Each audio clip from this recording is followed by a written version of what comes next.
Hey, we figured out what it takes to lower a 1964 Chrysler Crown Imperial. I'm making this video due to the fact that there's not a lot of information on trying to lower one of these cars on YouTube or really anywhere. Not that I found. Now, I could be wrong. There might be a forum out there somewhere that someone's talked about it, but I'm making this video because I just finished one. I just finished up the third test drive with it to make sure everything was right, and everything feels really good. Actually, it rode pretty well, even on the stock stock shocks. We did remove the bump stops. We added a 3-inch block to the rear, and then we also added a 2-degree shim with that block, and then obviously longer U-bolts in the rear.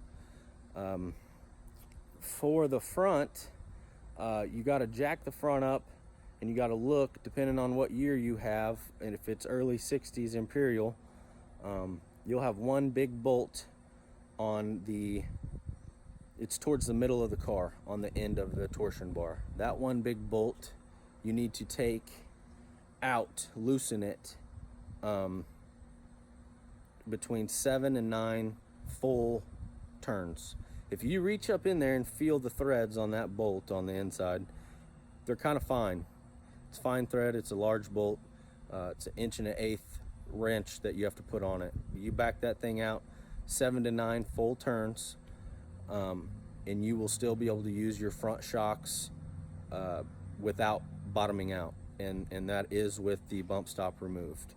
And if you want to see what that looks like, I'm here to show you. So here we are with the 64 Imperial. It came out really nice, really nice.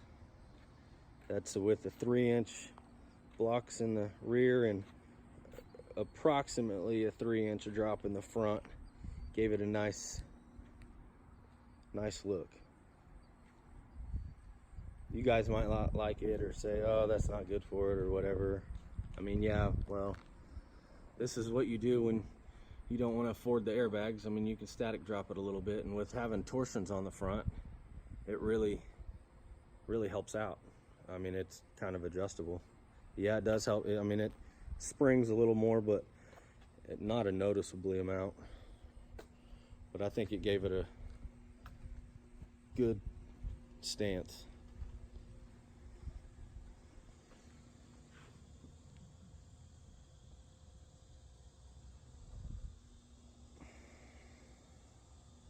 But you guys let me know what you think. Hopefully this helps some of you. I'll give you some close-up shots, which I'll have more of it, but just in case you want to see. There's the block, the U-bolts, and then I don't know if you all can see that shim under there or not, but there is a 2-degree shim under that block. So, but our clearance is pretty good all the way across the car. We don't have anything really hanging down. So I'll show you that big ass bolt for the front torsions. You can see we're about halfway between the front door here. And if you look directly on the frame, then come up under, those are the bolts. There's one there and there's one over on the far side. So those are what you will back out 8 to 7 to 9 turns or whatever. You know, you kind of got to watch. You got to keep measuring, keep backing it out, and setting the car back down on the ground. You got to make sure you do it when it's jacked up. But there you go. So